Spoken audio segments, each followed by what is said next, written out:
Hola a todos, hoy vamos a aprender los números en Mapudungún, es muy fácil y divertido. Primero, el número 1. Se dice, Quiñe, ¿puedes decir quiñe? Genial. Ahora, el número 2. Se dice, Epu, repite conmigo, epu. Estupendo. Vamos con el número 3. Se dice, La, dilo conmigo. La, Fantástico. El número 4 es, Meli, intenta decir melí. Bien hecho. Seguimos con el número 5. Se dice, Quechu, digámoslo juntos, quechú.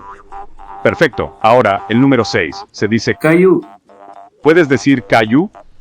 Excelente. El número 7 es, Regle, repite conmigo. Regle, Muy bien.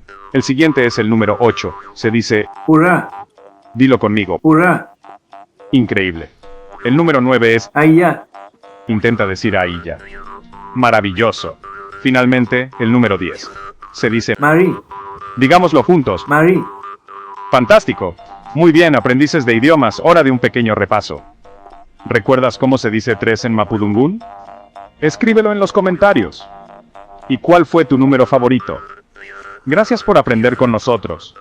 Dale me gusta al video y no olvides suscribirte a Svideo Manke para más contenido en Mapudungún. Nos vemos en el próximo video.